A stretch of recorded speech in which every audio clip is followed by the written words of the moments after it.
porque viu os sinais que operava sobre os enfermos. E Jesus subiu ao monte e assentou-se ali com os seus discípulos. E a Páscoa, a festa dos judeus, estava próxima. Então, Jesus, levantando os olhos e vendo uma grande multidão, vinha ter com ele, disse a Filipe: onde compraremos pão para estes comerem? Mas dizia isto para o experimentar, porque ele bem sabia o que havia de fazer. Filipe respondeu-lhe: 200 dinheiros de pão não lhe bastarão para que cada um deles tome um pouco. E um dos seus discípulos, André, irmão de Simão Pedro, disse-lhe: está aqui um rapaz que tem 5 pães de cevada e 2 peixinhos, mas que é isto para tantos? E disse Jesus: mandai assentar os homens. E havia muita relva naquele lugar. Assentaram-se, pois, os homens em número de quase 5.000. E Jesus tomou os pães e, havendo dado graças, repartiu-os pelos discípulos, e os discípulos pelos que estavam assentados, e igualmente também os peixes, quanto eles queriam. E quando estavam saciados, disse aos seus discípulos: recolhei os pedaços que sobejaram, para que nada se perca. Recolheram, pois, e encheram 12 cestos de pedaço dos 5 pães de cevada que sobejaram aos que haviam comido. Amém? Glória a Deus. Eu vou repetir o versículo 11 e gostaria que a igreja tivesse repetido comigo. Eu vou falar e a igreja repete. E Jesus tomou os pães. E Jesus tomou os pães, E havendo dado graças, repartiu-os pelos discípulos, e os discípulos pelos que estavam assentados, e igualmente também dos peixes, quanto eles queriam. Amém? Dê uma grande salva de palmas para a palavra de Deus. Dê uma grande salva de palmas para o Espírito Santo que vai estar ministrando nessa noite, em nome do Senhor Jesus. Pode se assentar, irmãos, em nome de Jesus. Irmãos, está começando o ano de 2019, semana que vem, e Deus traz revelações para vocês esse ano. Eu tenho certeza que pessoas que estão aqui hoje, vieram aqui hoje na igreja buscando respostas de oração, resposta de algumas perguntas que não têm resposta, e hoje Deus vai responder isso para você. Talvez você chegou aqui na igreja sem saber alguns caminhos por onde você deve andar, está meio perdido para o ano que vem, mas eu quero te dizer que Deus vai te mostrar a direção. Você não veio em vão aqui hoje. Deus tem uma palavra de revelação para a tua vida, e se você seguir aquilo que o Espírito Santo de Deus vai falar com você nessa noite, você vai ter um ano de 2019 abençoadíssimo. Amém. Amém? Irmãos, quando o Senhor Jesus ele fez esse milagre da multiplicação dos pães, nesse dia eram 5.000 pessoas, era muita gente lá no monte, e o Senhor Jesus fala assim para Filipe, um dos discípulos dele: Filipe, o que nós temos para dar para comer para a multidão? Porque eu não quero despedir a multidão com fome. E Filipe fala assim: não temos nada, Senhor. Nem um denário, nem o salário de um dia vai dar para comer para tanta gente que tem aí. E daí chega André, que é um outro discípulo do Senhor Jesus, e fala: Senhor, escuta, tem um rapaz aqui. E esse rapaz tem 5 pães e 2 peixes. E ele quer repartir com o povo. Ele quer repartir com a multidão. Mas Filipe fala assim: mas o que adianta, Senhor, 5 pães e 2 peixes para tanta gente? Para uma multidão tão grande, 5.000 pessoas, fora homens e mulheres. Então era muita gente. E ali nós vemos que tanto a fé de Filipe, que falou que nem o salário de um dia ia trazer alimento para aquelas pessoas, e nem a fé de André foi suficiente para resolver o problema. Pelo contrário, eles não estavam acreditando que aquela multidão ia comer. Eles não estavam acreditando que o Senhor Jesus ia conseguir dar de comer para uma multidão tão grande. E ali o Senhor Jesus quis dar uma lição. Ali o Senhor Jesus, ele quis mostrar para Filipe, mostrar para André, mostrar para os apóstolos e mostrar para toda aquela multidão como que nós fazemos o pouco virar muito. Como que nós fazemos que o pouco que nós temos na nossa mão seja multiplicado. Ali o Senhor Jesus, ele queria ensinar para Filipe, para André, para os apóstolos, para todas aquelas pessoas, que ele verdadeiramente era o Filho de Deus. E que ele tinha poder para transformar o pouco em muito. Que ele tinha poder para transformar aquilo que aos olhos humanos não parecia muito, mas queria virar uma grande multiplicação. E então o Senhor Jesus pega aqueles 5 pães e aqueles 2 peixes e valoriza muito aquilo ali. Valoriza muito. E ele dá graça ao Senhor e nós vemos o milagre da multiplicação. Mas o Senhor Jesus, ele queria ensinar para os seus apóstolos e ensinar para aquela multidão, para Filipe e para André, a gratidão. Ele queria ensinar o agradecimento. Ele queria ensinar a fórmula de multiplicar, a fórmula de abençoar, a fórmula de receber milagres. E hoje é isso que nós vamos aprender. Nós vamos aprender lições com o Senhor Jesus desse texto, onde ele vem nos ensinar 6 lições importantes de como nós podemos multiplicar o pouco, de como nós podemos multiplicar o pouquinho que nós temos na nossa casa, o pouquinho que nós temos na nossa família. Como que nós podemos fazer isso? Como que nós podemos sair de uma situação onde nós temos 5 pães e 2 peixes e nós temos uma multidão de 5.000 pessoas para alimentar? Como que nós vamos fazer isso? Nós vamos aprender. A primeira lição que nós vamos aprender nessa noite, para multiplicarmos as pequenas coisas que temos em nossa vida, é semear na vida do nosso próximo, mesmo passando momentos de crise. A primeira coisa é semear na vida do nosso próximo, mesmo passando momentos de crises. Vamos aprender essa lição lendo os versículos 1 a 7. Estamos na Epístola de João, capítulo 6. Vamos ler os versículos 1 a 7, que está escrito assim: Depois disso, partiu Jesus para o outro lado do mar da Galileia, que é o de Tiberíades. E grande multidão o seguia, porque via os sinais que operava sobre os enfermos. E Jesus subiu ao monte e assentou-se ali com os seus discípulos. E a Páscoa, a festa dos judeus, estava próxima. Então Jesus, levantando os olhos e vendo que uma grande multidão vinha ter com ele, disse a Filipe: Onde compraremos pão para estes comerem?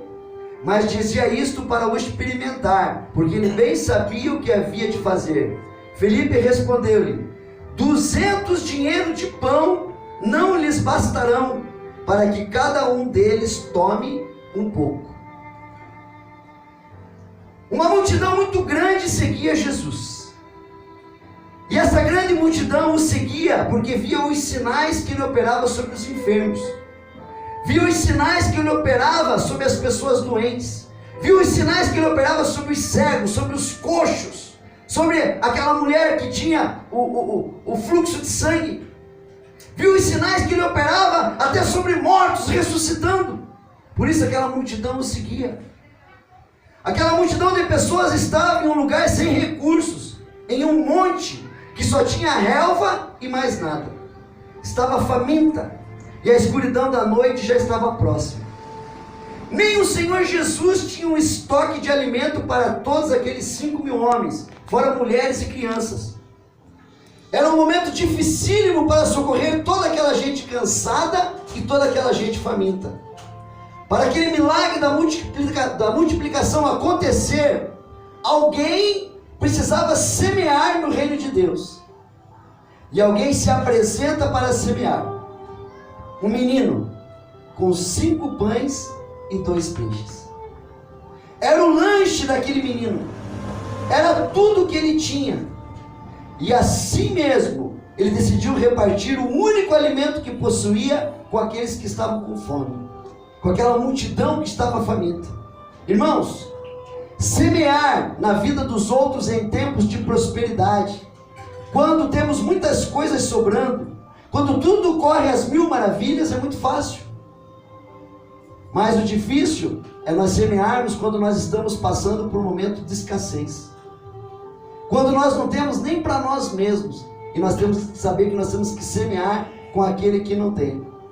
Por isso que a primeira lição que aprendemos nessa noite é semear na vida do nosso próximo, mesmo passando por momentos de crises.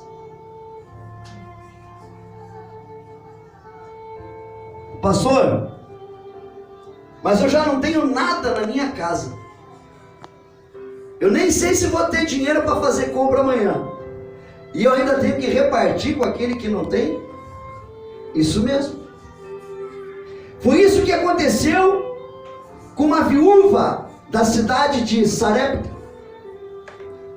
O profeta Elias, ele chega para o rei naquela época e fala para o rei: vai haver um momento na terra onde vai faltar água, onde não vai chover, onde nem o orvalho vai ter sobre a vegetação. E nesse momento, Deus fala para Elias assim: Elias, vai lá para o ribeiro de Queriate, vai lá para o ribeiro e fica lá do lado do ribeiro, que eu vou mandar corvos alimentar você. E lá, Elias do lado do ribeiro. De manhã, Deus mandava corvos com pão e com carne para Elias. E de tarde, vinha outros corvos trazendo pão e carne para Elias. Deus sustentava o profeta Elias no momento de escassez, no momento que não existia água sobre a terra. Mas existia um momento que aquele ribeiro começou a secar. Aquele ribeiro não tinha mais água. E Deus fala assim para Elias: Elias, vai lá para a cidade de Sarepta, que lá tem uma viúva, e eu vou mandar que essa viúva te alimente. E Elias, obediente a Deus, sabendo que até ali Deus tinha alimentado ele, mandava corvos de manhã trazer pão e carne, e mandava corvos trazer de tarde pão e carne. E os corvos não comiam a carne, traziam para Elias direitinho. Deus falava assim: eu preciso obedecer. Se ele mandou eu ir para a cidade de Sarepta, então eu preciso ir para lá. E quando Elias chega na cidade de Sarepta, quando ele entra no portão da cidade, ele vê lá uma viúva. E aquela viúva estava catando lenhas. E Elias chega para aquela viúva e fala assim: você pode trazer para mim um vaso com água, porque eu estou com sede? E então aquela viúva de Sarepta vai buscar água para Elias. E Elias fala assim: ei, não esquece e traz também um pedaço de pão. Quando ele pede um pedaço de pão para aquela viúva vira para ele e fala: Senhor, um pedaço de pão eu não vou poder te trazer, porque a única coisa que eu tenho na minha casa é um pouquinho de farinha na panela e um pouquinho de azeite na botija. E agora eu estou aqui pegando um pouquinho de lenha, e eu vou levar 2 cavacos de lenha, e eu vou fazer um bolo. E esse bolo é para mim e para o meu filho, e vai ser o último bolo, e nós vamos comer e vamos morrer. E o profeta Elias fala assim: não, você vai lá e pega um pouquinho dessa farinha que está na panela e um pouquinho de azeite que está na botija e faz um bolo primeiro para mim.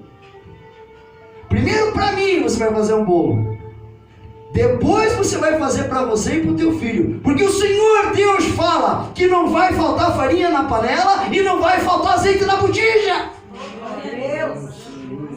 E aquela viúva viu que Elias era um homem de Deus. Aquela viúva viu que Elias era realmente um profeta do Senhor, e foi lá e fez exatamente do jeito que Elias disse. E pegando a farinha daquela panela e pegando o azeite daquela botija, primeiro fez um bolo para o profeta Elias.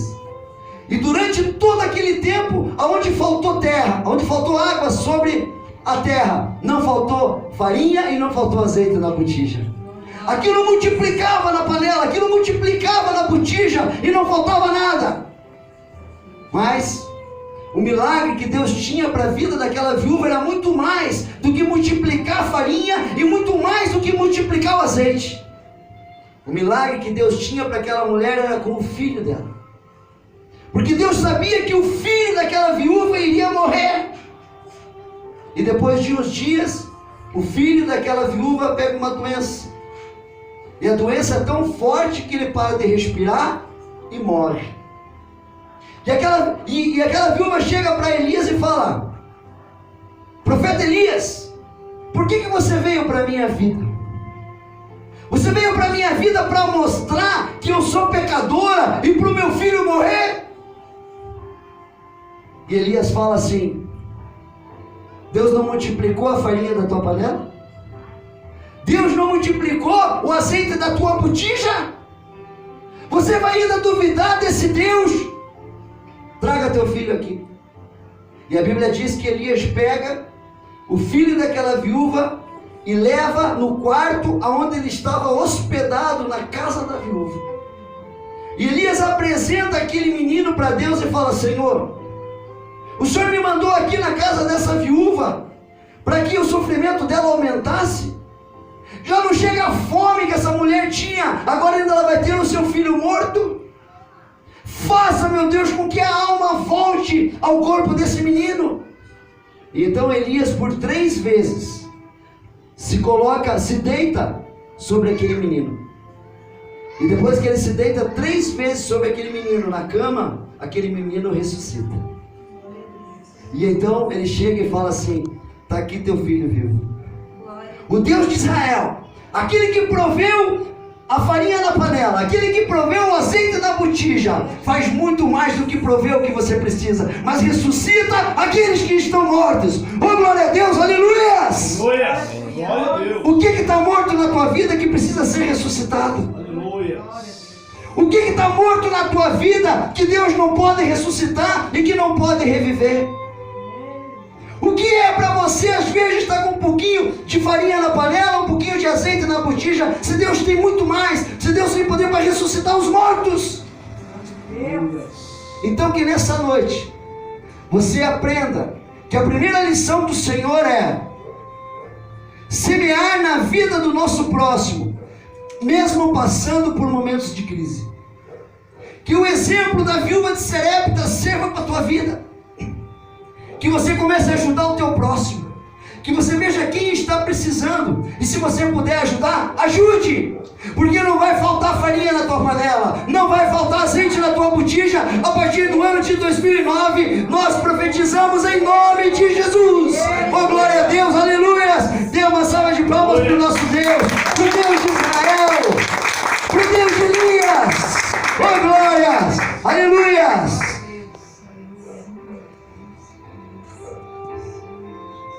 A segunda lição que aprendemos nesse texto é que para multiplicarmos as coisas pequenas, nós jamais podemos duvidar da providência do Senhor. A segunda lição é: jamais podemos duvidar da providência do Senhor. Vamos ver isso lendo os versículos 5 e 6, que está escrito assim: então Jesus, levantando os olhos e vendo uma grande multidão via ter com ele, disse a Filipe: onde compraremos pão para estes comerem? Mas dizia isso para o experimentar, porque ele bem sabia o que havia de fazer. Vendo a multidão faminta, o Senhor Jesus faz uma pergunta extremamente interessante a Filipe: onde compraremos pão para estes comerem? Irmãos, olha que lição importante que aprendemos com o Senhor Jesus aqui. Quando nós fazemos uma pergunta a alguém, é porque estamos querendo aprender alguma coisa. Mas quando o Senhor Jesus faz uma pergunta, é completamente diferente. Todas as vezes que o Senhor faz uma pergunta, é para nos ensinar uma grande lição. Oh, glória a Deus, aleluias! Aleluias. A pergunta feita ao apóstolo Filipe traz um ensino e um desafio à fé de Filipe e dos demais apóstolos. Em outras palavras, Jesus estava confrontando a fé de Filipe para ele crer no Filho de Deus, crer no nosso Senhor Jesus que estava ali ao lado dele. E ele queria que Filipe cresce, que ele podia fazer um milagre e alimentar aquela multidão. Se desejamos ver em nossa vida o milagre da provisão e da multiplicação, precisamos crer inteiramente no Senhor, crer nas suas promessas e jamais duvidar da providência do Senhor. Amém. Às vezes você não está recebendo as bênçãos do Senhor porque você está duvidando que Deus vai te trazer. As coisas não são no seu tempo, é no tempo de Deus. Não somos nós que entramos, não é Deus que entra na nossa agenda, somos nós que entramos na agenda de Deus. Pastor, mas tantas coisas ruins têm acontecido na minha vida, que você nem sabe como é que está a minha vida, e está dizendo que eu tenho que confiar na providência de Deus. Já faz anos que eu estou passando por esse problema, e eu tenho que confiar na providência de Deus, eu tenho que confiar nas promessas de Deus. Sim. Pastor, me prove. Eu vou provar para vocês que vocês jamais devem deixar de confiar nas promessas de Deus. E eu vou usar o exemplo de um homem chamado José. José era filho de Jacó.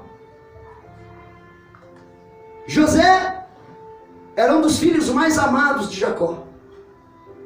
E José era um sonhador. José sonhava alto. José queria ser grande. E ele sonhava muito alto. E ele tinha 11 irmãos. E o pai de José gostava mais de José do que os outros irmãos. E José chama os irmãos e fala assim: escuta, eu quero contar um sonho para vocês. E os irmãos falam: mas que sonho que é esse? É o seguinte, eu sonhei que nós estávamos fazendo maços de palha, e que o meu maço de palha ficava de pé e os outros maços de palha se rendiam para mim. Daí os irmãos falavam assim: o que é isso, José? Você está dizendo que nós vamos se render a você? Que nós vamos se ajoelhar a você? Ele falou: não, eu sonhei. Eu sonhei que o meu maço de palha ficava de pé e que os outros 11 se rendiam para mim. E aquilo dava mais ódio nos irmãos de José. Os irmãos de José não conseguiam nem falar com ele, tinham até problema de conversar com ele. Quando José contava os sonhos, ficava pior. Daí José falou assim: escuta, eu tive mais um sonho, mas agora eu quero que o meu pai escute. Meu pai tem que estar junto. Tem? Ó pai, o negócio é o seguinte, eu tive outro sonho. Eu sonhei com a lua e com o sol. E eu sonhei que 11 estrelas se ajoelhavam para a lua e para o sol. E daí Jacó, o pai de José, fala assim: você quer dizer que nós, eu, o pai e teus irmãos, nós vamos se ajoelhar para você? Ele fala: não, eu só sonhei. E o pai fala: você é um sonhador, José. Você é um sonhador.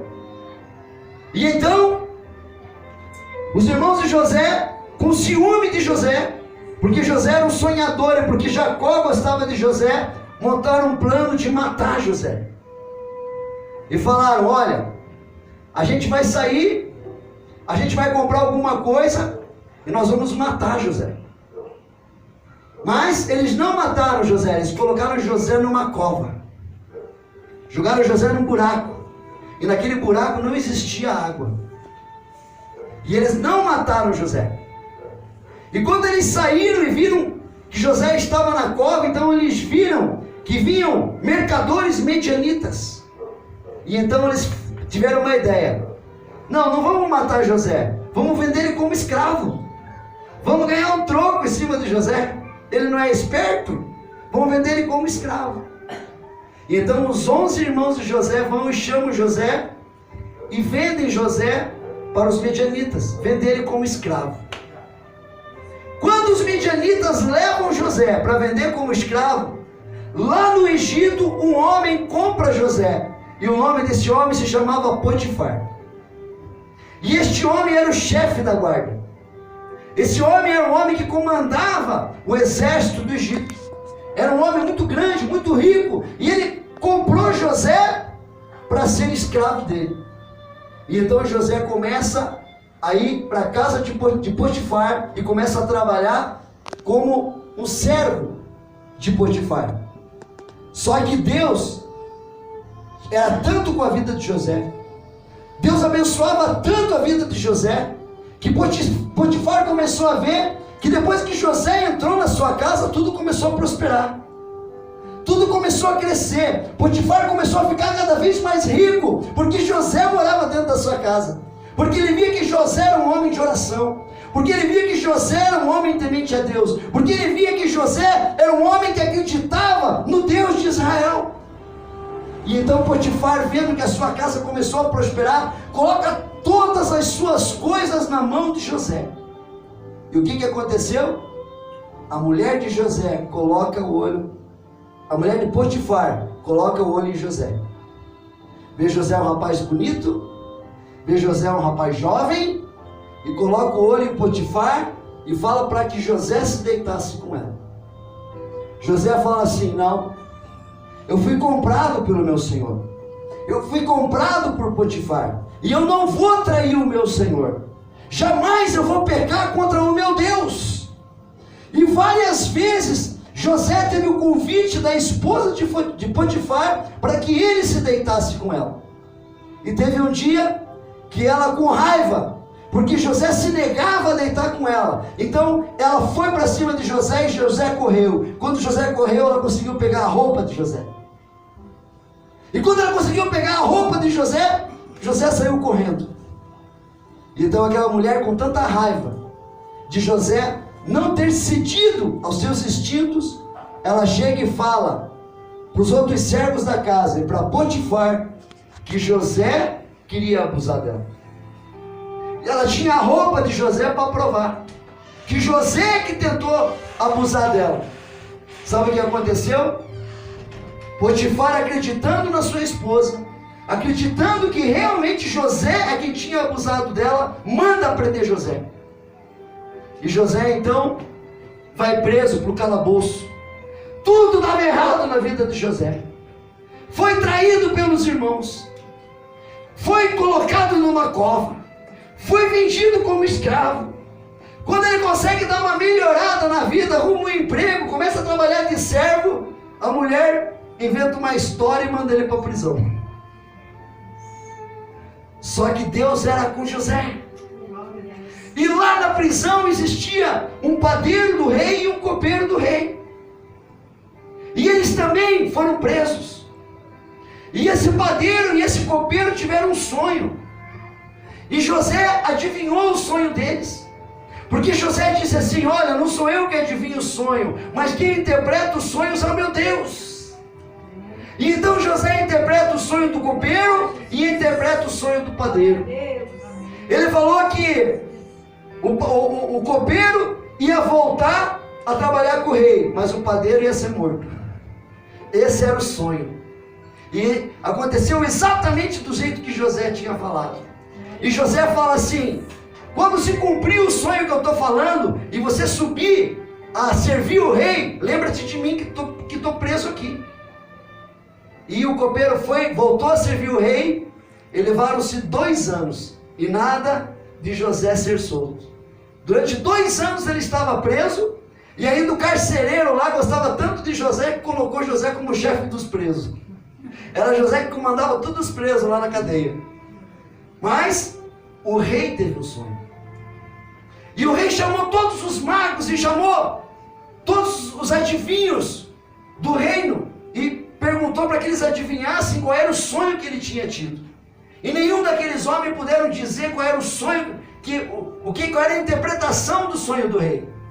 E então o copeiro falou assim: olha, rei, tem um homem preso, que quando eu estava preso lá, esse homem adivinhou o meu sonho e adivinhou o sonho do copeiro, do padeiro que foi morto. Quem sabe se eu trouxer aquele homem de lá, ele não adivinha teu sonho. E então foram buscar José, que estava preso, e trouxeram diante do rei. E quando trouxeram diante do rei, o rei contou o que ele tinha sonhado e José interpretou. E José falou: olha, o sonho que você está sonhando quer dizer que vão ter 7 anos de fartura sobre o Egito e 7 anos de estiagem, 7 anos de fome. Quer dizer que se você não guardar durante 7 anos o que sobrar, vai faltar nos 7 anos que vai ter estiagem, que vai ter seca. Esse é o teu sonho. E então o rei se agradou tanto daquilo que José falou, se agradou tanto da interpretação de José, que ele fala: não existe homem mais inteligente no reino do que esse. Se Deus usa ele para interpretar sonhos, ele é o homem que vai ficar como governador. Ele é o homem que vai ficar abaixo de mim. Só eu vou ficar acima de José. Abaixo de mim é José que vai ficar. E José então começa a ser o governador do Egito. Abaixo do rei só José. E o sonho que José tinha tido com os pais aconteceu. Porque depois, quando José era governador do Egito, os pais estavam passando fome, os irmãos estavam passando fome, e eles tiveram que ir para o Egito para comprar comida. E eles não reconheceram que José estava lá, porque eles tinham achado que tinham matado José. O pai achava que José tinha morrido, porque os irmãos tinham levado o coração de um animal, tinham levado a capa dele num sangue de animal, dizendo que José tinha sido morto por um animal. Então o pai achava que José estava morto, e os irmãos reconheceram José como governador do Egito. E então José, quando vê os irmãos vindo, ele começa a chorar. Ele fala: meus irmãos. E quando os irmãos chegam, ele fala assim: de onde vocês vêm? Eles falam: a gente vem da nossa cidade e viemos comprar trigo, viemos comprar alimento. E ele fala assim: não, vocês vêm espiar a nossa cidade. Eles falam: não, nós viemos comprar. Ah, se vocês vêm comprar, quantos vocês são? Nós somos em 11 irmãos e um que morreu, e temos o nosso pai que ficou lá. Ah, então se vocês são realmente honestos, então deixem um irmão aqui e vai buscar o pai de vocês. Vai buscar o irmão mais novo, que é Benjamim. E um irmão ficou preso, e ele pediu para que os irmãos voltassem buscar os outros irmãos. Quando eles foram buscar os outros irmãos, dentro do cesto deles, do trigo, estava o dinheiro deles de volta. José mandou devolver o dinheiro junto. E então, quando eles voltam com o irmão mais novo, e então ele começa a chorar de novo, escondido, e ele se revela aos irmãos e diz que ele é José, aqueles que eles tinham colocado na cova, aqueles que ele tinham vestido como escravo, aquele que Deus usou como providência para alimentar o pai, como providência para alimentar os irmãos, como providência para alimentar toda a nação que estava com fome naqueles 7 anos de escassez. Aleluia. Pastor, mas tudo dá errado na minha vida. Tudo dá errado, não tem nada que dá certo. E José, o que deu certo para ele? Imagine se José não tivesse confiado na providência de Deus. Como era o homem que ia confiar num Deus que faz com que ele vá para uma cova, que faz com que ele seja vendido como escravo, que faz com que ele seja preso? Qual é o homem que vai confiar num Deus desse? Mas nunca a fé de José se abalou. Por mais problemas que ele estivesse passando, por mais coisas erradas que estavam acontecendo na sua vida, por mais deserto que ele estivesse passando, nunca ele deixou que a confiança em Deus desanimasse. Ele nunca deixou que a sua fé desanimasse, mas ele confiou até o último. E José, de escravo, passou a ser governador do Egito. Oh, glória a Deus, aleluias! Aleluias. Se Deus fez isso com José, por que Deus não vai fazer isso com a tua vida? Por que Deus não vai tirar você do meio do lixo e fazer um governador? Por que Deus não vai tirar você do emprego de empregado e tornar você um empresário? Deus pode fazer. Deus fez com José e faz com você. Mas você não pode duvidar da providência de Deus. Não importa o deserto que você esteja passando, não importa o problema que você esteja passando, não importa se você está na cova, não importa se você foi vendido como escravo, não importa se você foi preso, não importa, Deus está no controle da sua vida. Glória a Deus, aleluia. Dê uma salva de palmas para o nosso Deus. Não desista de confiar. Confie na providência de Deus, não desista. Que esse ano de 2019 a tua fé não se abale. Que você esteja forte. Não importa o problema que você está passando, a providência de Deus vai vir para a tua vida. Tudo está nos planos do Senhor. Se mantenha firme, se mantenha fiel. Se mantenha nos braços do Senhor, na presença do Senhor. E aquilo que Deus fez com José, Ele vai fazer na tua vida. Aleluia. Glória a Deus, aleluia. Mas voltando à pregação, vamos aprender a terceira lição, para vermos o milagre da multiplicação em nossas vidas. E a terceira lição é nos entregarmos totalmente a Deus, ajudando sua obra financeiramente e com o nosso tempo. A terceira lição para o ano de 2019 é nos entregarmos totalmente a Deus, ajudando a sua obra financeiramente e com o nosso tempo.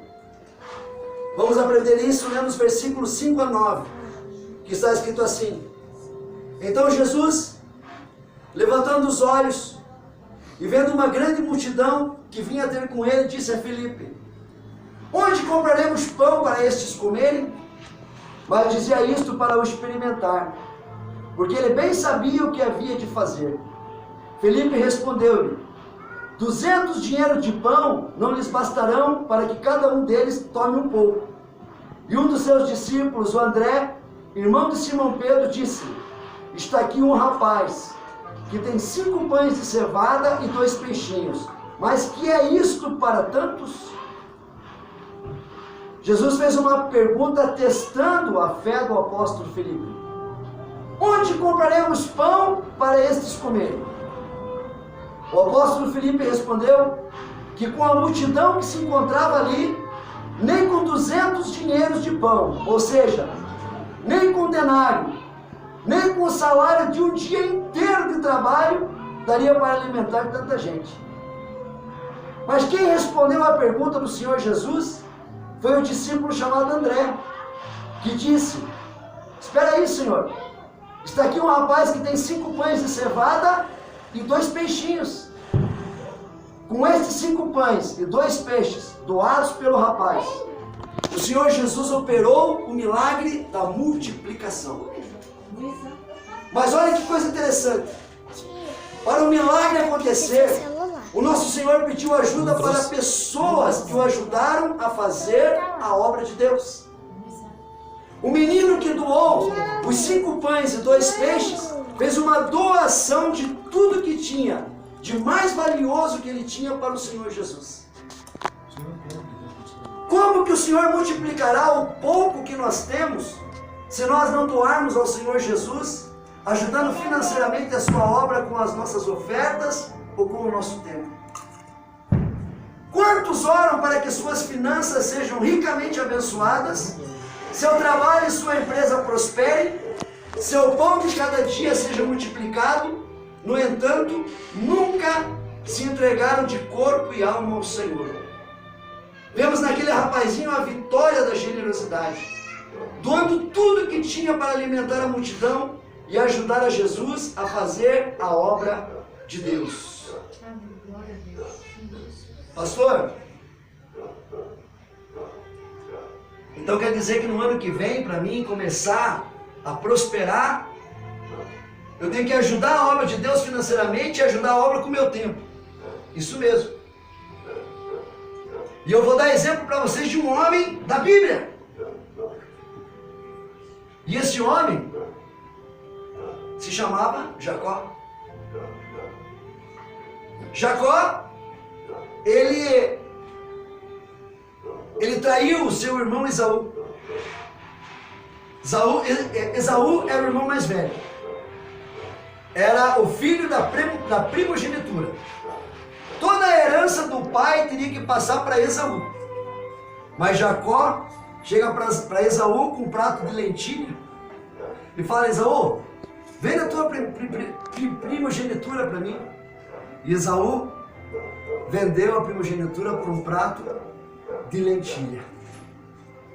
Só que depois Esaú viu que foi enganado. Mas ele já tinha vendido a sua primogenitura.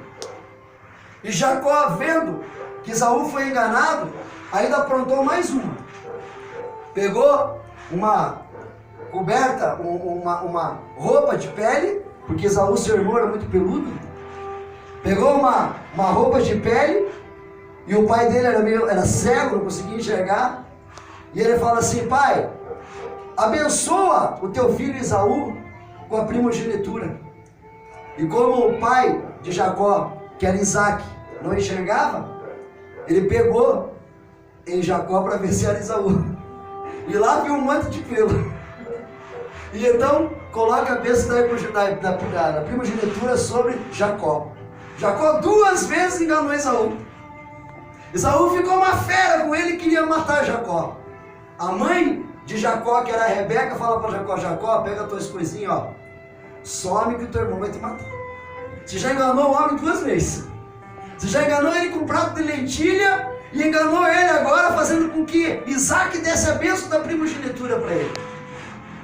E Jacó então se manda da cidade onde ele estava, e ele tinha que andar 200 quilômetros para poder chegar numa cidade onde existia o seu primo, o seu tio Labão. E então, nesse meio tempo em que Jacó estava fazendo aquela viagem, ele chega num lugar chamado Betel. E esse lugar, Betel, quer dizer luz. E ali Jacó adormece.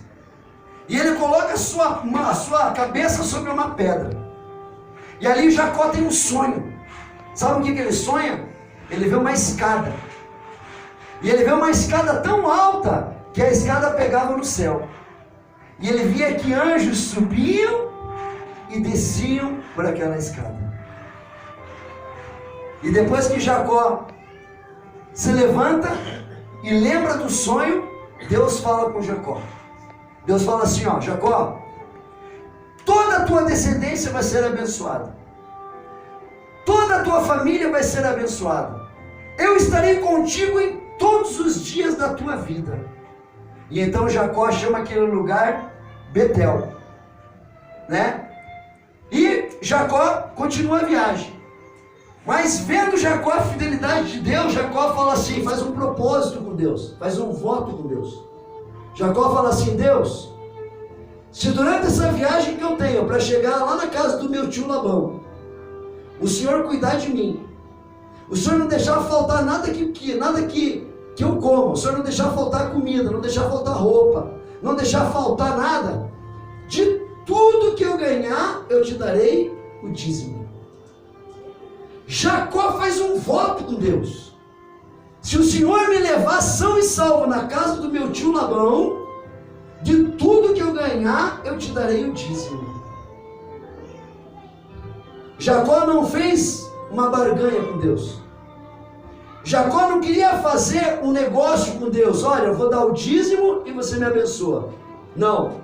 Jacó fez esse voto de dar o dízimo para Deus porque ele confiava em Deus. Porque ele sabia que tudo aquilo que Deus tinha prometido para ele ia acontecer.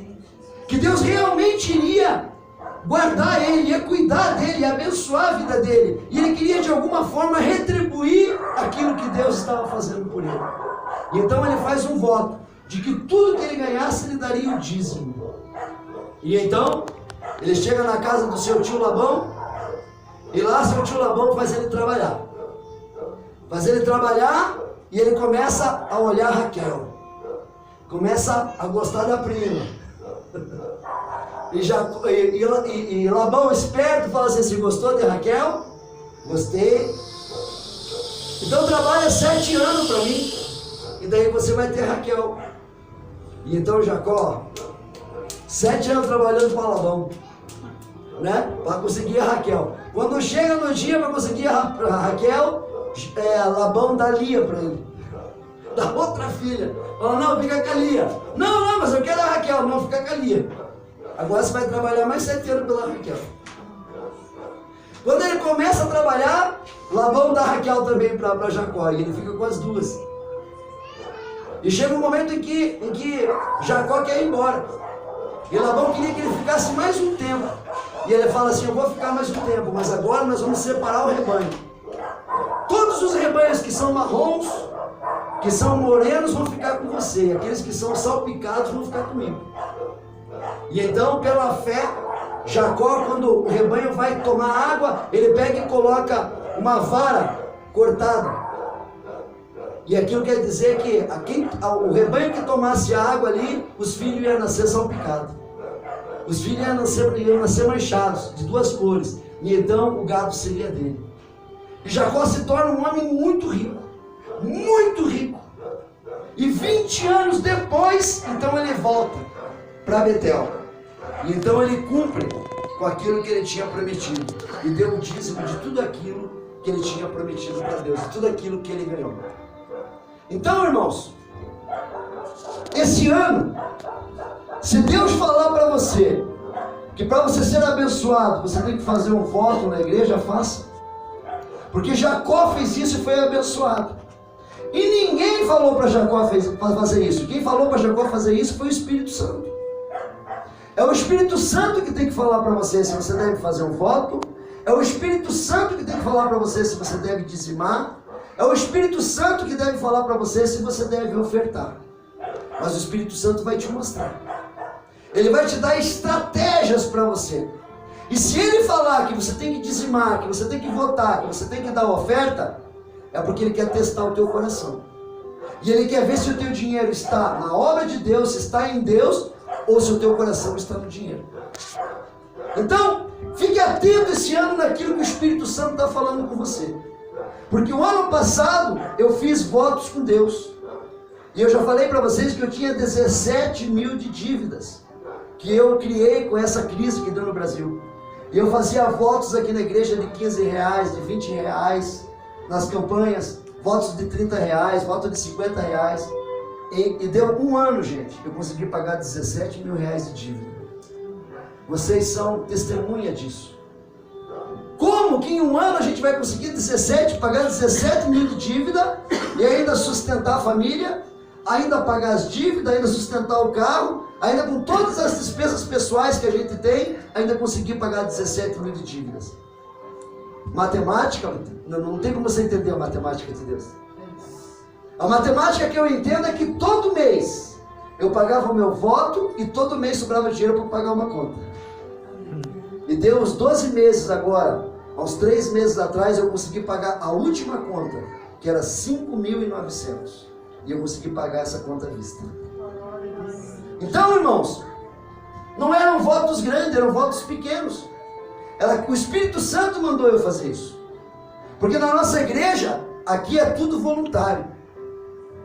Porque Deus, quando Jesus morreu e ressuscitou da cruz, quando ele morreu e ressuscitou, ali, Jesus quando ressuscitou, ele venceu a morte.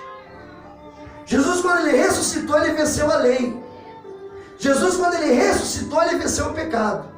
E Jesus quando ele ressuscitou, ele venceu Satanás e os demônios. 4 coisas Jesus fez quando ele ressuscitou: venceu a morte, venceu a lei, venceu o pecado e venceu todo o mal.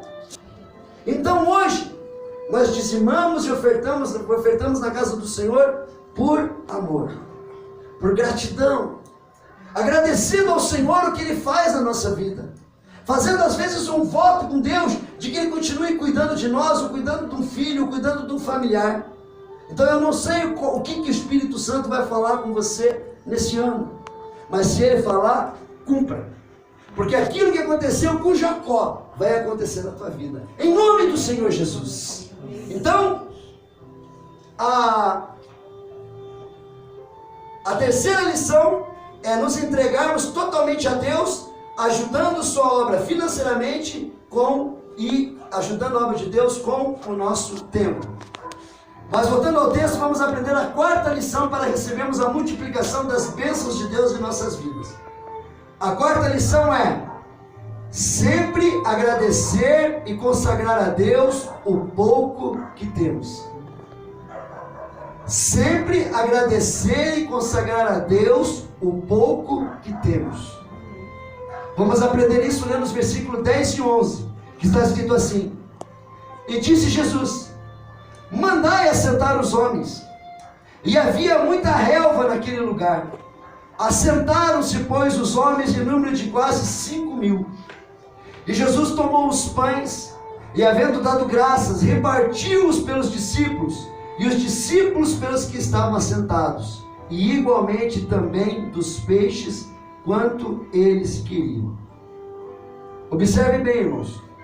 O milagre da multiplicação só aconteceu porque foi precedido de uma atitude de gratidão, de agradecimento de Jesus ao Pai, de Jesus a Deus. Estava escrito assim no versículo 11: E Jesus tomou os pães, e havendo dado graças, repartiu pelos discípulos, e os discípulos pelos que estavam sentados, e igualmente também dos peixes, quando eles queriam. Aprendemos com Jesus esta noite uma lição muito importante. O cristão agradecido, aquele que agradece a Deus o pouco que tem, aquele que não murmura, que não reclama, mas que agradece, que rende graças, vivencie sua vida a cada partir do pão, o milagre da multiplicação de Deus. É interessante como Deus trabalha na vida de quem é agradecido a Ele. Quando agradecemos as bênçãos recebidas, o pouco que temos com Deus, estamos preparando o caminho para receber mais bênçãos, para multiplicar mais bênçãos.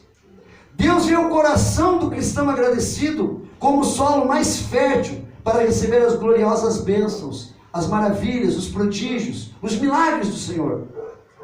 Deus, ele trabalha assim: a gente recebe a provisão de Deus, agradece e recebe mais. Recebe de novo e agradece. E porque agradece sempre, continua recebendo sempre e nunca vai ter falta de nada. Vai ter uma vida próspera, tendo tudo o que precisa para sobreviver aqui na terra. A Bíblia diz: eu nunca vi um filho meu mendigar o pão. Deus cuida, ajuda e prospera o filho dele, para que não esqueça de agradecer e render graças por tudo o que Deus lhe dá. Irmãos, às vezes você quer saber só de milagres grandes. Você às vezes quer um carro novo, mas você não agradece pelo carro velhinho que você tem. Se vocês passarem no meu trabalho, lá no salão de cabeleireiro onde eu trabalho, vocês vão ver que de vez em quando eu estou lavando o meu carro lá na frente. Tem uma garagem na frente, de vez em quando eu estou lavando o carro lá. E daí um dia um senhor chegou para mim e falou assim: está escrito na frente do teu carro lá, Deus está no comando. Eu falei: é verdade, Deus está no comando da minha vida. Daí ele falou assim: eu passo sempre aqui e você sempre está acariciando esse carro.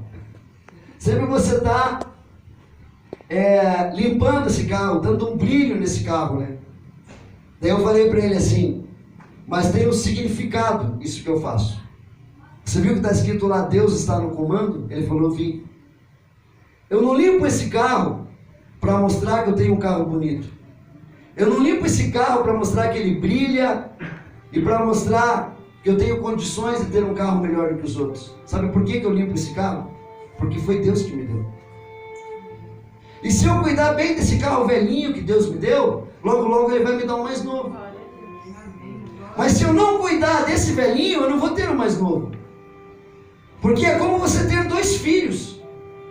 Você dá um presente para um filho que quebra tudo, e você dá um presente para um filho que cuida, que não quebra, que guarda.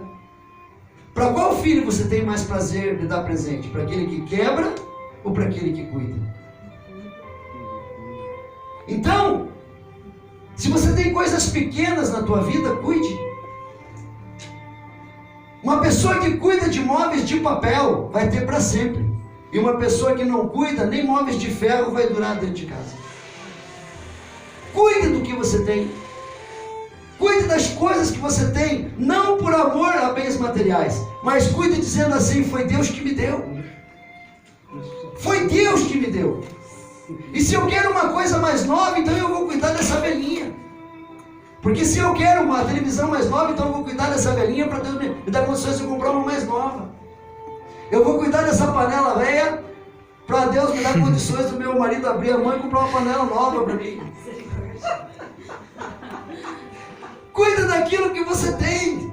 E você vai ver que Deus vai te colocar aquilo que é velho e vai ser novo. Aquilo que você cuida com amor, Deus vai te dar, vai multiplicar. Então, a lição que nós aprendemos para esse ano de 2019 é que você não deve murmurar. Você não deve reclamar se de repente dentro da tua casa não tem às vezes a coisa que você quer. Irmãos, faz 1 ano e 8 meses que eu estou morando aqui. E eu consegui pagar as minhas contas, mas eu não consegui colocar o piso na minha casa ali. E eu falei para minha esposa que a gente só vai colocar o piso na hora que a gente tiver dinheiro. Porque primeiro a gente ganha o dinheiro e depois a gente gasta. Entende? Então a minha esposa entende que ela limpa o piso mesmo sendo de cimento. Ela limpa com todo carinho, porque uma hora vai vir ali um piso novo. Uma hora vai vir uma coisa nova, uma hora Deus vai dar condições. Mas nós não podemos comprar uma coisa que está fora dos nossos projetos, que está fora dos nossos planos, que é além daquilo que nós podemos pagar. Mas nós agradecemos pela casinha que nós temos. Nós agradecemos pela casa que ainda está sem piso. Agradecemos pelo carro que ainda é velhinho. Agradecemos pelo nosso emprego, agradecemos pelo nosso salário, agradecemos por tudo que nós temos, porque nós sabemos que lá na frente Deus vai multiplicar. É promessa do Senhor. É promessa na nossa vida. Não murmure, não reclame, porque a murmuração para Deus é a mesma coisa que rebelião. Murmuração para Deus é a mesma coisa que ingratidão. Aconteceu isso com o povo de Israel. Deus tira o povo de Israel do Egito, manda Moisés tirar o povo de Israel do Egito, leva eles para o deserto. Sabe quantos quilômetros dava do Egito até Canaã? Mais ou menos 485 quilômetros. Sabe quanto tempo levaria para o povo de Israel atravessar o Egito e chegar em Canaã? Alguns meses. Sabe quanto tempo eles levaram para chegar em Canaã? 40 anos. Por causa da murmuração. Deus, por que você tirou a gente do Egito e vai deixar a gente passar sede? E Deus vai lá e tira a água da rocha e dá de beber para aquele povo. Deus, a gente ficou até sem as cebolas do Egito, não gostava das cebolas de lá. Até das cebolas reclamavam. Deus, quem que vai trazer carne para nós? Nós éramos escravos lá no Egito, mas comia carne. Sabe o que Deus fazia? Mandava cordonizes de tarde. Aleluia. Nós tínhamos pão de sobra lá no Egito, aqui no deserto não temos nada. Deus mandava um maná todos os dias de manhã. Aquele povo murmurava, aquele povo reclamava, mesmo vendo o maná de manhã, mesmo vendo as cordonizes de noite, mesmo vendo uma coluna de fogo à noite, e mesmo vendo de dia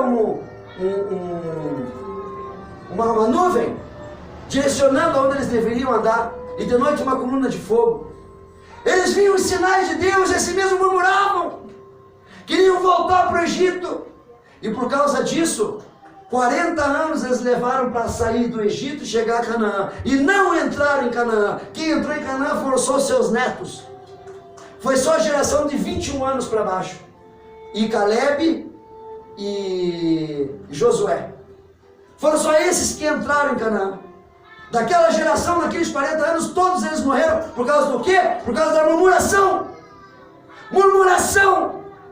Deus dava tudo e eles murmuravam. Deus dava tudo e eles queriam mais. Deus dava tudo e eles faziam um bezerro de ouro para adorar. Fizeram um bezerro de ouro. Quando Moisés subiu o monte, ficou 40 dias. Quando Moisés desceu, eles estavam com um bezerro de ouro, adorando um bezerro de ouro. Murmuração para Deus é a mesma coisa que ingratidão. Murmuração para Deus é a mesma coisa que rebelião. Então aprenda a agradecer. Aprenda a render graças pelo pãozinho duro que de repente tem de manhã, e que você pega aquele pãozinho e parte ele no meio e põe na frigideira com margarina e toma café. Até o pãozinho duro você aproveita. Senhor, eu te rendo graças por esse pão. Eu te rendo graças por esse pão amanhecido. Glória a Deus. Até tem uma piada que diz que chegou um andarilho numa casa e falou assim: senhora, tem pão aí? Ela fala: tem pão, mas só tem pão de ontem. Ele falou assim: pode ser. Ele falou: então você passa amanhã que eu vou comprar fresco. Então, irmãos, vamos aprender a agradecer. Tem um pãozinho em casa, agradeça. Tem um feijãozinho em casa, agradeça. Tem um arrozinho em casa, agradeça. Não tem carne, tem ovo, agradeça. Tem água, agradeça.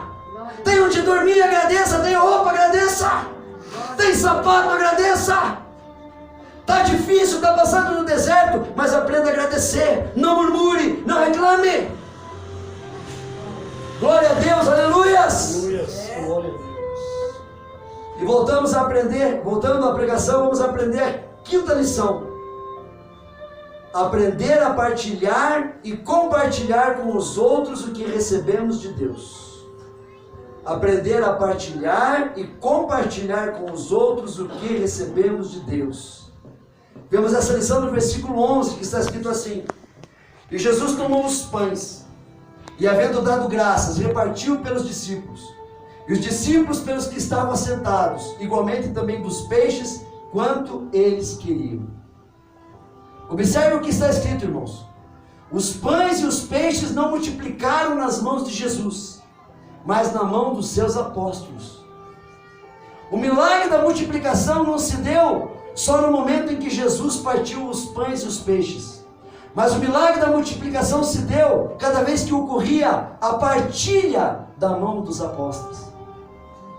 O interessante desse milagre de Jesus é que o mestre multiplicou os pães e os peixes sem cobrar nada em troca. Foi tudo feito por graça e de graça. Jesus curou, perdoou, salvou e alimentou aqueles homens de graça, sem cobrar nada. O mestre não está interessado no que nós temos para oferecê-lo em troca. Jesus está interessado em nos salvar, em não deixar faltar alimento para o nosso corpo, principalmente para a nossa alma. Vemos no texto que primeiro o milagre da multiplicação aconteceu na mão de Jesus, ao agradecer e render graças, e depois ao repartir e dar aos seus discípulos. Em seguida, depois os pães e os peixes milagrosamente multiplicavam na mão dos discípulos ao repartirem com os chefes de cada família. O milagre da multiplicação não parava enquanto ia se repartindo, enquanto ia se compartilhando. De pai para mãe, de mãe para filhos, de irmão para irmão, de vizinho para vizinho, de amigo para amigo. Glória a Deus! Eles compartilhavam, eles repartiam. Não existirá o milagre da multiplicação em áreas de nossas vidas, em nossas finanças, em nossa casa, se não aprendemos a partilhar, a compartilhar aquilo que recebemos de Deus com o nosso próximo que está necessitado, que está faminto. Nesse glorioso milagre, Jesus está nos ensinando uma importante lição. Se não houver partilha, jamais haverá milagre da multiplicação. Irmãos, além de aprendermos a partilhar nossas bênçãos materiais com o nosso próximo, precisamos aprender também a partilhar nossos bons exemplos de cristão com a nossa família.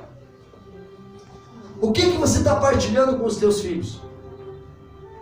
O que você está partilhando com a tua família? Sabe qual é o problema do crente?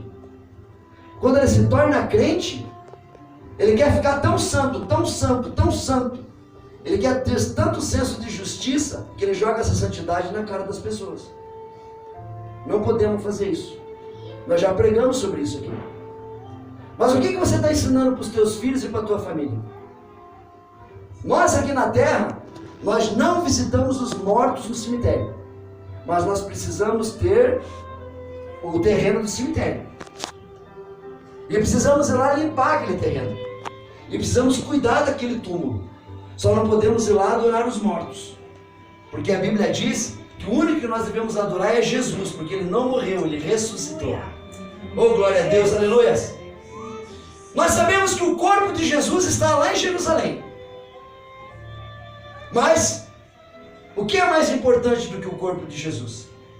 A memória do que Jesus fez. A memória dos ensinos de Jesus. A memória do que Ele deixou para nós. O que você está deixando para os teus filhos? O que você está deixando para a tua família? Qual é o exemplo, qual é a memória que os teus filhos vão ter de você?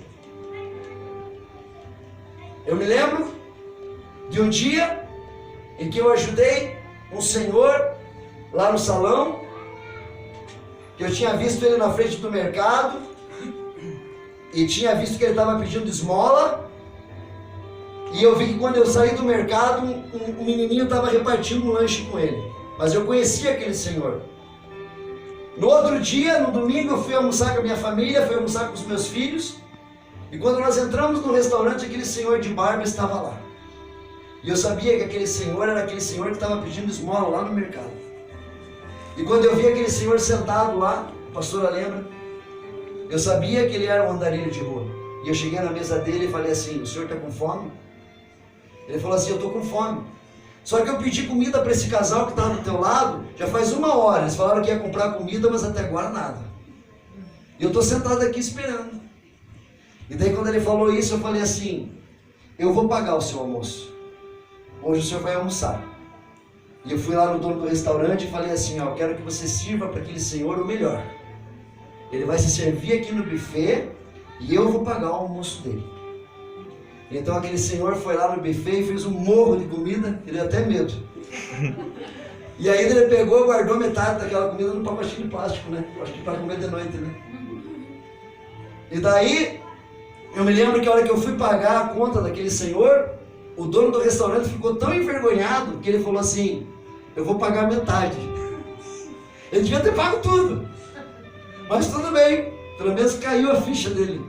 Eu falei: então tá bom, eu pago metade e você paga metade. O que eu deixei para meus filhos? A memória.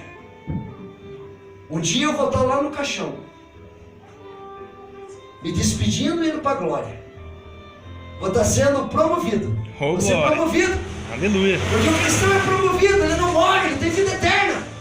Você é promovido aí para o paraíso. Sair dessa terra de maldade, de doença, de aflições e ir para o paraíso com o Senhor Jesus. E os meus filhos vão estar lá chorando. Mas vão estar chorando e lembrando do que eu fiz. Lembrando da memória. E eu me lembro que quando os meus filhos viram esse meu exemplo de ajudar aquele senhor, o meu filho mais velho chegou e falou assim: pai, não é a primeira vez que você faz isso. Eu falei: não, filho, sempre que eu posso ajudar, eu ajudo. Ele falou assim: mas eu me lembro de uma vez que você trouxe um menino de rua para casa. E eu me lembro que esse menino de rua comeu com a gente na mesa e dormiu lá em casa. E eu não lembrava disso, gente. O meu irmão mais velho, o meu filho mais velho lembrou disso. Então veja como é importante a memória que você deixa para os teus filhos. A memória que você deixa para a tua família. O que você está fazendo de bom hoje que vai fazer os teus filhos lembrarem de você e vai fazer com que eles sigam o teu exemplo? Sigam aquilo que você estava fazendo. Que cristão que você quer deixar como exemplo para os teus filhos, para as tuas filhas e para a tua família? Então que nessa noite você comece a viver uma vida onde você possa deixar uma boa memória, onde você possa deixar um bom ensino, onde os teus filhos possam olhar para você e dizer: o meu pai, a minha mãe só deixou coisa boa, e eu quero seguir o exemplo dele, eu quero seguir o exemplo dela, porque foi só coisa boa que eles me deixaram. Se você tem dificuldade, peça ajuda. Peça ajuda para os teus filhos, peça ajuda para a tua família. Peça que eles te ajudem para você sair desse problema. Porque você pedir ajuda é humildade, e eles vão lembrar disso. Eles vão lembrar que você precisa mudar, eles vão lembrar que você pediu ajuda, eles vão lembrar que você se esforçou, eles vão lembrar que você tentou. Mas não desista. Não importa o que você está passando, não importa o que está acontecendo, procure da melhor forma possível deixar uma boa memória e um bom exemplo para os teus filhos e para a tua família. Compartilhe, Partilhe aquilo que é de bom com o teu próximo e com a tua família e com os teus filhos, em nome do Senhor Jesus. Amém? Que esse ano de 2019 seja um ano diferente na tua vida. Que aquilo que está errado seja mudado. Que você mude o teu comportamento, que você mude a tua maneira de pensar, que você mude os teus hábitos, que você mude, que você venha ser um verdadeiro adorador do Senhor, que o adore em espírito e em verdade, que você tenha um verdadeiro compromisso com o Senhor Deus, aquele que é o Todo-Poderoso que está aqui nessa noite. Glória a Deus, aleluias!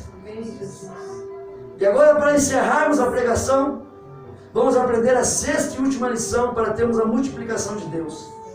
A sexta lição é: não desperdiçar o que recebemos de Deus, sermos econômicos e administrarmos com temor e sabedoria o que Deus coloca em nossas mãos. Sexta lição: não desperdiçar o que recebemos de Deus, sermos econômicos e administrarmos com temor e sabedoria o que Deus coloca em nossas mãos. Vamos ver isso. Jesus nos ensinando essa lição, lendo os versículos 11 a 13, que está escrito assim. Jesus ensina isso para nós. E Jesus tomou os pães e, havendo dado graças, repartiu pelos seus discípulos, e os discípulos pelos que estavam assentados, e igualmente também dos peixes quanto eles queriam. E quando estavam saciados, disse aos seus discípulos: recolhei os pedaços que sobejaram, para que nada se perca. Recolheram-no, pois, e encheram 12 alcofas de pedaço dos 5 pães de cevada que sobejaram aos que haviam comido. A multiplicação dos pães só não alimentou aquela multidão. Ainda sobraram 12 cestos de pães. O Senhor Jesus poderia ter feito um milagre de novo, mas Ele falou: guarde os 12 cestos de pães que nós vamos comer amanhã. Irmãos, aqui Jesus nos dá uma lição de economia. O Filho de Deus, se quisesse, poderia fazer várias vezes aquele milagre da multiplicação, mas Ele disse que guardasse os pães que sobraram, e sobraram 12 cestos de pães. Jesus não é contra sermos econômicos, mas Ele é contra sermos avarentos.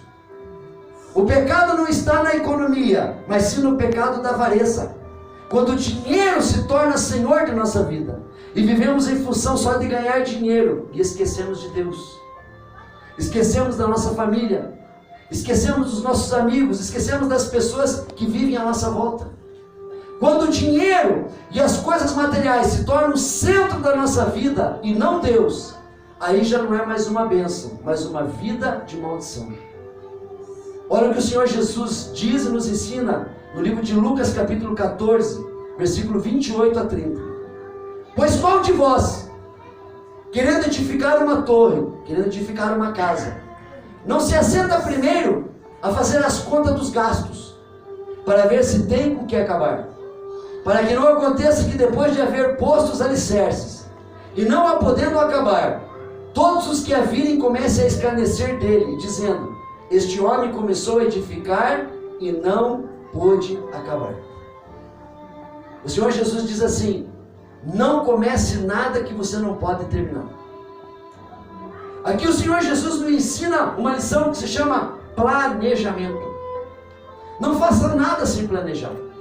Se você não pode agora, espere mais um pouco. Aguarde mais um pouco. Tenha calma, não se endivide. E você vai conseguir do mesmo jeito. E vai conseguir ainda sem fazer dívida. E as pessoas não vão rir de você. Porque a hora que ele diz aqui: pois qual de vós, querendo edificar uma torre, não se assenta primeiro a fazer as contas dos gastos, para ver se tem com o que acabar? Para que não aconteça que, depois de haver posto os alicerces, depois de ter começado a casa, e não podendo acabar, todos os que virem comecem a escarnecer dele, comecem a rir de você, porque você fez uma coisa sem planejamento, fez uma coisa pelo impulso, sem planejamento, sem fazer conta. E ainda esses homens vão dizer: este homem começou a edificar e não pôde acabar. Eu gostaria de convidar a igreja a ficar de pé.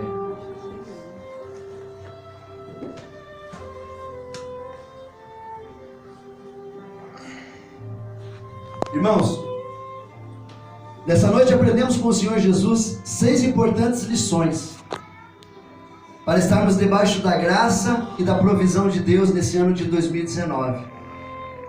Aprendemos importantes lições para receber os milagres da multiplicação das bênçãos de Deus nesse ano que vai começar. Eu falei para vocês que Deus ia responder pergunta de vocês. Eu falei que Deus ia mostrar a direção. Eu falei que Deus ia mostrar o caminho. Eu não falei? Eu não falei que Deus tinha uma resposta para cada um de vocês?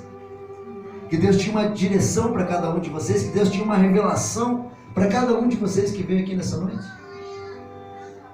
Primeira lição que aprendemos: devemos semear na vida do nosso próximo, mesmo passando momentos de crise.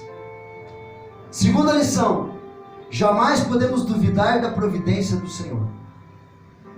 Terceira lição: nos entregarmos totalmente a Deus, ajudando sua obra financeiramente e com o nosso tempo. Quarta lição: sempre agradecer e consagrar a Deus o pouco que temos. Quinta lição: aprender a partilhar e compartilhar com os outros o que recebemos de Deus. E sexta e última lição que aprendemos é não desperdiçar o que recebemos de Deus, sermos econômicos e administrarmos com temor e sabedoria o que Deus coloca em nossas mãos. Irmãos, nesse ano de 2019, eu vou orar por vocês e vocês vão receber uma bênção financeira.